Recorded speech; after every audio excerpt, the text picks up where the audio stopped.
tell you guys about when I not auditioned but interviewed for like a part-time job at like a cafe. It was a pretty busy and well-known cafe, and it was during the summer break or something during school, and I wanted to have a part-time job.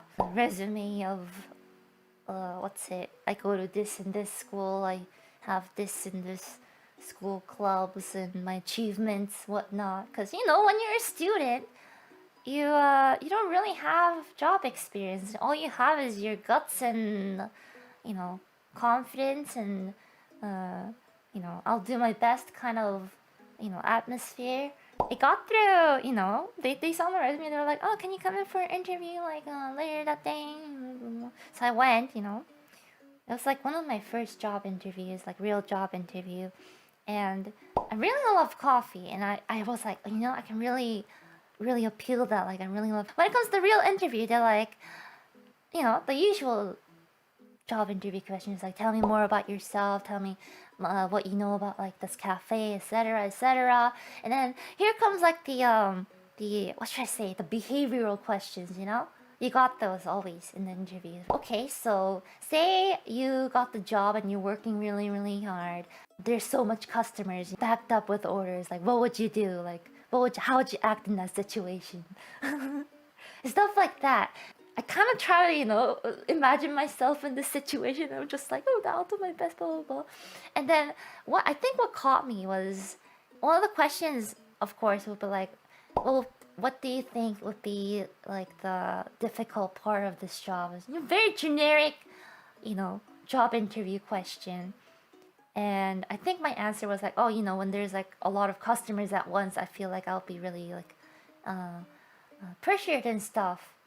And that's a classic answer, That's a very solid answer, I think. But then my brain kind of stopped working there, and then the next question right after that was, what would you feel like the least like pressure, or like the opposite of the first question? So most achieved, or like happiness from the job. And then I was like, my answer was when all the customers are gone after the busy times. Because my brain was still partially answering the first question, and since the other question came right after it, it made sense in my head. But after the interview was done, I was like, yeah, I'm not getting this job.